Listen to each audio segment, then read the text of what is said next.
I'm delighted to be here today with 4 experts in the fields of tech innovation, female empowerment, and sexual expression. And with me, I'm delighted to welcome Jennifer Lyon Bell to the stage. She is the founder of Blue Artichoke Films, and she's a filmmaker of erotic art house cinema. And she's also experienced in VR, and she's a workshop host. She can teach you lot how to make very successful, well, let's call it porn films of your own. So welcome to you, Jennifer. And then from the world that is America, through the magic box, I'd like to welcome our 3 speakers from the States. And we have Chang, and she's a design activist entrepreneur and the co-founder of Crave. Now, Crave is an award-winning company specialized in pleasure products, and you'll probably know her best for creating the Vespa vibrator necklace. I want to know what that is because I don't have one, and Jen and I have already been talking about we need to own one. Next up, we have Ella Darling. Hello, Ella. She is a very well-known adult film performer, a tech entrepreneur, and the co-founder of ViRo. And she's the world's first VR cam artist. So we're really excited to have her here. And she's also very well experienced in the virtual reality world. She runs this virtual reality company, which is creating adult entertainment through Oculus tech. So thank you so much for joining us. And finally, we have Suki Dunham, who is the OG of the sex tech revolution and the founder of OhMiBod, which again is an award-winning luxury and tech-enabled pleasure. They create tech-enabled pleasure devices. And her company launched the first ever Apple iPhone app inspired and enabled vibrator. So more on that later. Please welcome everybody. Thanks for coming along. Jennifer, if I can turn to you first. Your career has taken a veer in another direction. You were working as a strategist in advertising, and now you're running a very successful company. You're directing erotic cinema. What inspired you to do that? What was missing that you thought, here's what I can offer to this industry? Yeah. So, I mean, I liked porn. But something was missing, and for me it was this sense of spontaneity and creative improvisation that you get in a real-life sexual experience that's really good. And I thought, how can I bring that into movies? And so I realized that if I could borrow techniques from regular art house cinema and merge that with porn, maybe I could get that. And we could use the mind and the body together to create a ideally engaging experience that would be as hot as possible. So I gambled that, I liked this, I thought it was hot, that other people would like it too, and luckily for me, I was right. Fantastic. And Ella, I saw you nodding along as Jennifer was talking there. What's it like to be a performer and then to go the other side of the camera, particularly in the field that you're working? So as a performer, I think it's a really good position to be in because I'm working with performers, and since I've been in their shoes, if I'm directing them, I kind of know how to connect with them and get them, ready to deliver the best performance they can. And I also know some of the limitations. So a lot of the stuff that I've done has been with virtual reality, mostly live streaming. And so one of the things that I've learned is that you really have to meet people where they are and not where you want them to be. But going from being a performer to being a producer and a creator and an innovator in the VR space has been just really thrilling because I think that a lot of people don't really anticipate that someone who is an adult film performer can also be, an entrepreneur, a creator, all those things. And so it's been really great sort of challenging expectations and changing minds and hearts, I guess. I think that's so important that you're challenging expectations. And Suki, you must have done a huge amount of that in your career over the years. What inspired you to start your own, toy line, basically? How did that happen? Again, what was your inspiration? For me, OhMiBod was really born out of personal experience. So I actually came from the tech world. I worked at Apple in Cupertino for almost a decade. And I left that organization to be a stay-at-home mom for a bit. And during that time period, my husband actually bought me my first Vibe and an iPod, and he was traveling a lot at the time. And I found myself kind of using my music to bring me to a different headspace so I could be sexy, after the kids were tucked away in bed and that sort of thing. And then we were talking about it would be so amazing to put these two items together. And that's kind of how the idea of music-driven vibration and tech-connected products came about, and how we developed the iPod vibrator. That's how most of the world referred to us at the time of our launch. So. And that was about 15 years ago now? It was really ahead of the curve, wasn't it? Yes, we've always kind of pushed the envelope in terms of integrating tech and sex. That's just who we are at our core. Like I said, both myself and my husband, who run this company with me, we both like tech is just part of who we are. And we figured that there could be a great kind of symbiotic relationship between these two industries. Mm-hmm. And that's basically how OhMiBod was born.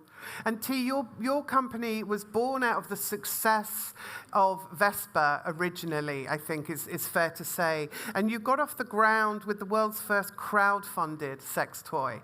Please tell us more about the product and why you thought it was important to go into sex tech in this way. Hi, so for our company, we launched the world's first crowdfunded vibrator with a duet. And at that point in time, we were really trying to bring together, similar to Suki, she's one of the OGs that, the next step in terms of tech and design. And so for us, when it comes to the actual founding of the company, because my background as industrial designer, I approach it from looking at it from a design point of view, in that I didn't understand, why did women have to put up with such crappy sex toys? They were, made of, awful material, poorly manufactured. It was not very thoughtfully designed. And for me, this just seemed like an injustice to women. It's like, why do women have to put up with these subpar toys? So that's kind of from my point of view, is that I wanted to help elevate what that product could be. Because if you feel embarrassed about the products you use, that in turn into how you feel about your own pleasure. And so my goal is to try to provide experiences that elevate that, the experience of pleasure, really. Yeah. I love that about the elevation of experience and the elevation of pleasure. Jennifer, your work, of course, in film direction, in creating erotic movies, must have evolved over the years.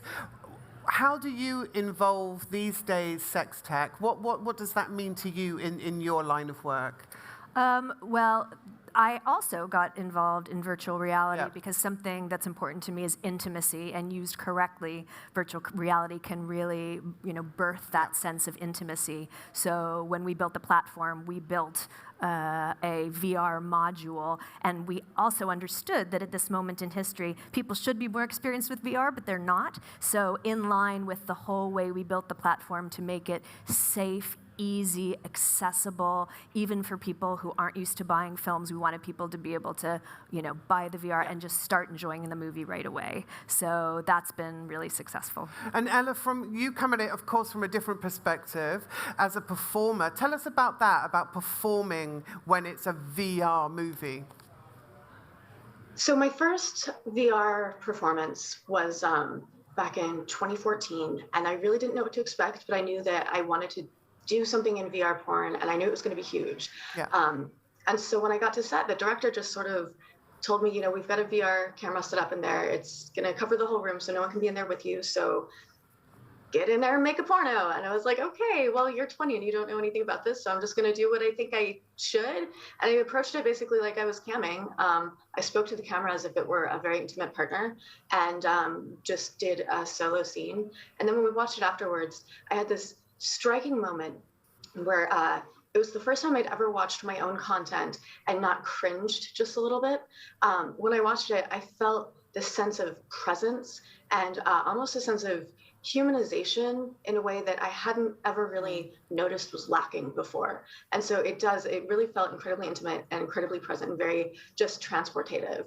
But as a performer, it's a little bit challenging because you have to keep certain parameters in mind. You have to really make sure that you're playing to the camera and that you don't get too close so that the person feels cross-eyed.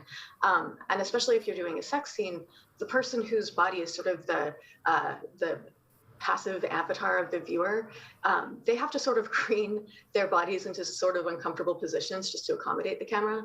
But I specifically have never chosen to do scenes like that because I feel like I want my content to have a global appeal to anybody, regardless of race, body type, gender identity. And by putting a human person as sort of the viewer's, sense of presence in the scene, it really kind of sends a message to the viewers that this is made for cis het white dudes because they don't have enough content made for them in the world.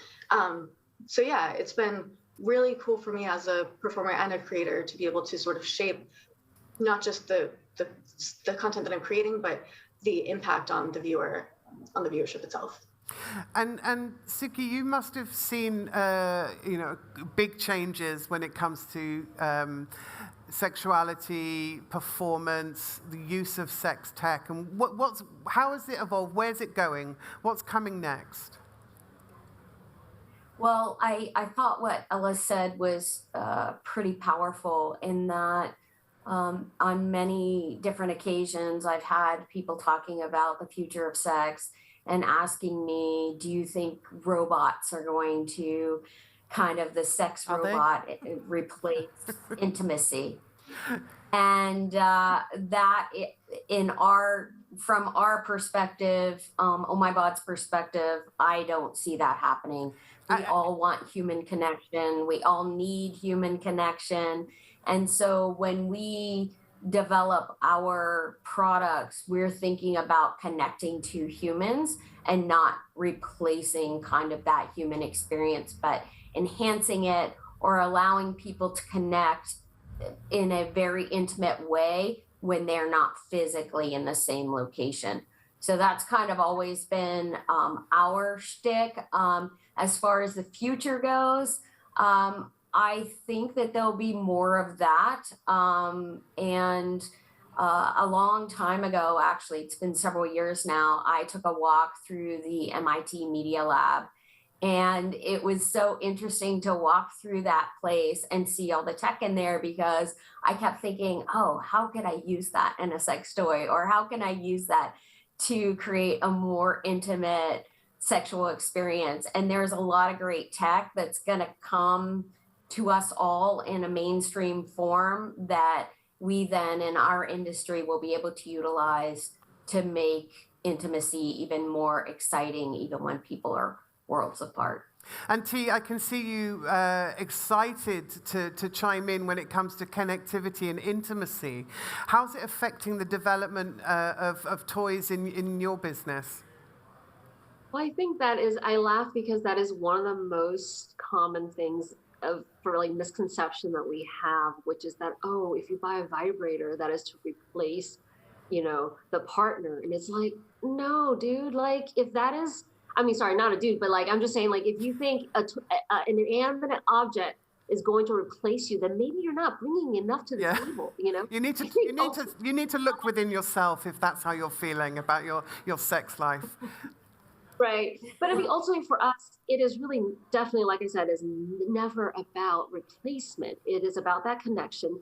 And for us, I think as a company, we really focus a lot, not only on the user, but the user experiences that they care about. I think that is something that oftentimes people can get too bogged down into the technology of things, and they lose sight of what is it that we really want? What is that experience we are really craving? So that is sort of our focus.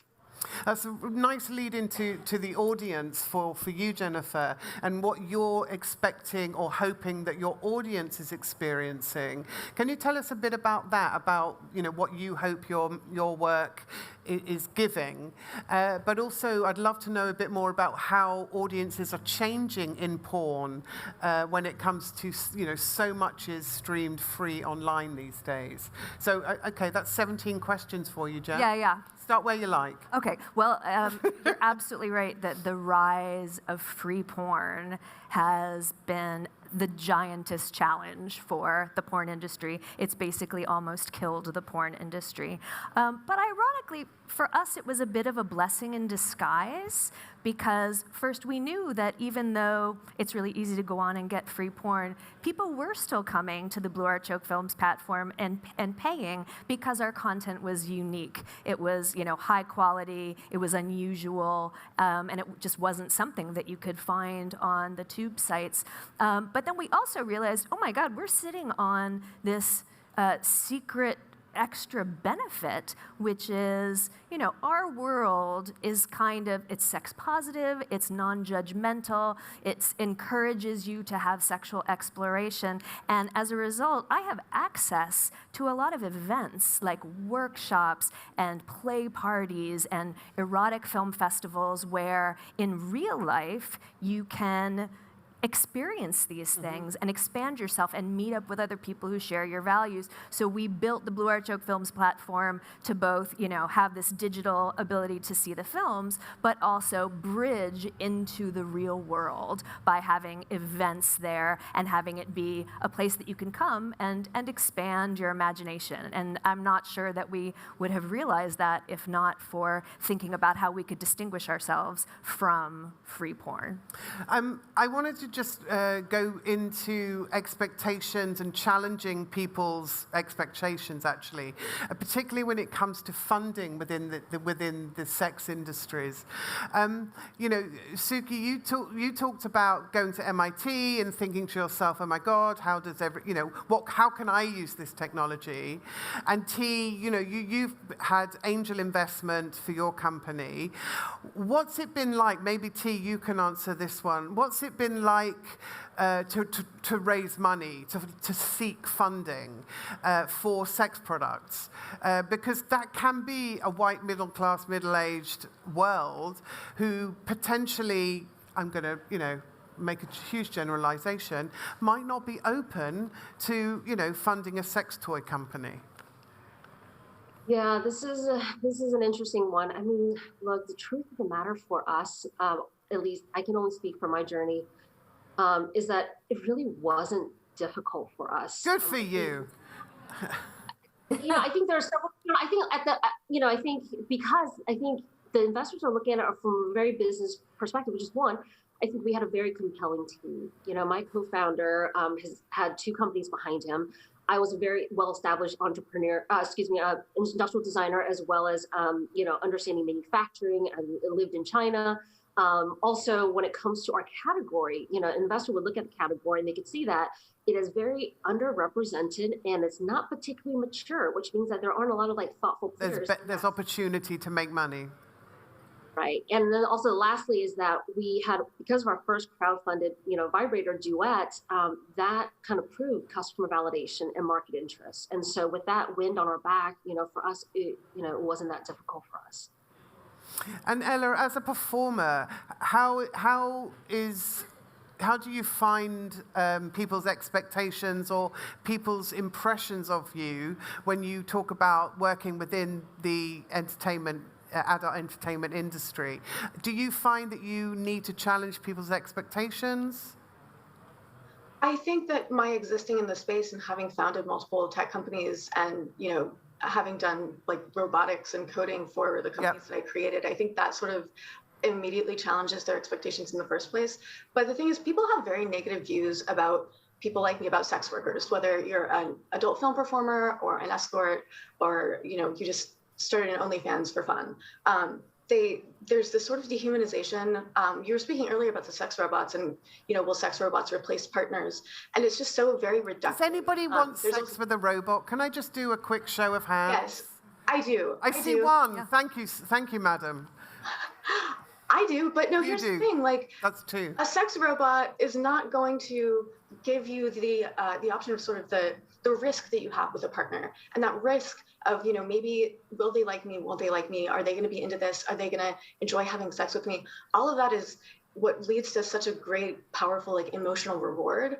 And by implying that, especially sex workers would be replaced by sex robots, it's just, it shows me how little people have respect for the humanity of sex workers if they think that I'm basically just a thing to fuck.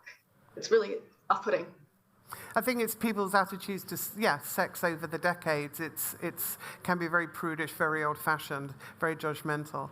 We are running out of time. We could talk for hours, and I would love to. And potentially, the audience can get in touch with you folks, look you up, and take the conversation further. I will just round off with one question to everybody, and perhaps Suki, I can throw it out to you first. What do you want to leave the audience with? If there's one thing you'd like them to think about or do in the next few days, few weeks, what would you like to inspire them to do or think about? I would like people to think about sex as not just the, let's say, end result, right?